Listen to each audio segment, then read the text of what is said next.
मेरी एक बात कान खोल कर सुन ले, हम तेरी गीदड़ भक्तियों से डरने वाले नहीं हैं। गुस्ताखी करेगा तो मारा जाएगा।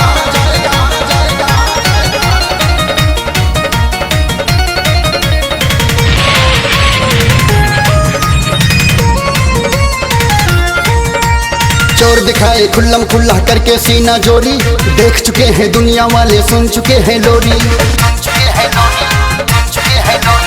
चोर दिखाए खुल्लम खुल्ला करके सीना जोरी, देख चुके हैं दुनिया वाले, सुन चुके हैं लोरी।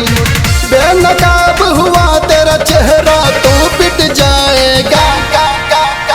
हम फौजी गर बिगड़ गए तो, हम फौजी गर बिगड़ गए तो खुदा कसम मिट जाएगा।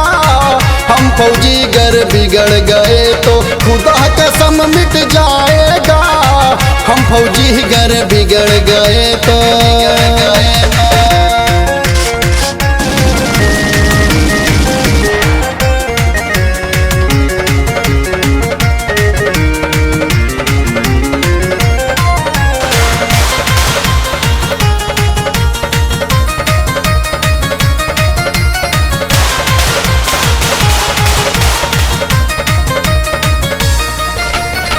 पैंसठ को अगर भूल गए हो, 71 याद दिला दूं मैं। कारगिल में कैसे लताड़ा, कहो तो फिल्म दिखा दूं मैं। 65 को अगर भूल गए हो, 71 याद दिला दूं मैं। कारगिल में कैसे लताड़ा, कहो तो फिल्म दिखा दूं मैं। बातों से इस बार न सुधरा तो पछताएगा। हम फौजी गर बिगड़ गए तो, हम फौजी गर बिगड़ गए तो खुदा कसम मिट जाएगा। हम फौजी गर बिगड़ गए तो खुदा कसम मिट जाएगा। हम फौजी गर बिगड़ गए तो।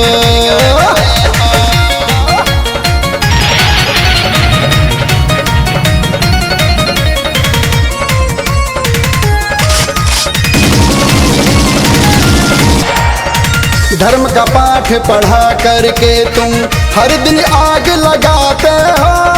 हैवान बनाकर मासूमों से कत्लेआम कराते हो।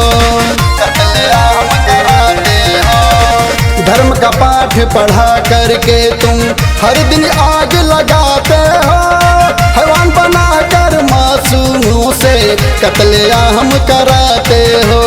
कश्मीर को अब देखा तो सर कट जाएगा। हम फौजी गर बिगड़ गए तो, हम फौजी गर बिगड़ गए तो खुदा कसम मिट जाएगा। हम फौजी गर बिगड़ गए तो खुदा कसम मिट जाएगा। हम फौजी गर बिगड़ गए तो।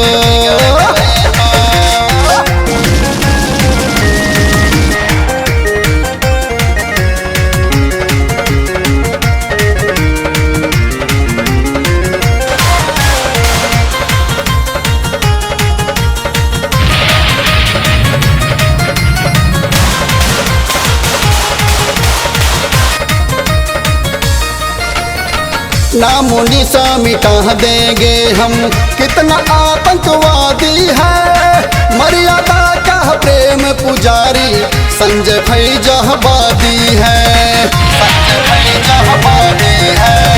नामो निशा मिटा देंगे हम, कितना आतंकवादी है। मर्यादा का प्रेम पुजारी संजय फैजहबादी है।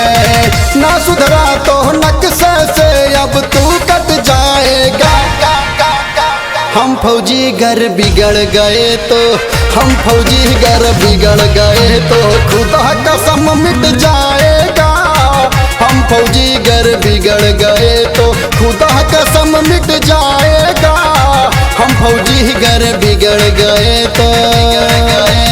चोर दिखाए खुल्लम खुल्ला करके सीना जोरी, देख चुके हैं दुनिया वाले, सुन चुके हैं लोरी। बेनकाब हुआ तेरा चेहरा तो पिट जाएगा। हम फौजी गर बिगड़ गए तो, हम फौजी गर बिगड़ गए तो खुदा कसम मिट जाएगा। बिगड़ गए तो खुदा कसम मिट जाएगा, हम फौजी गर बिगड़ गए तो।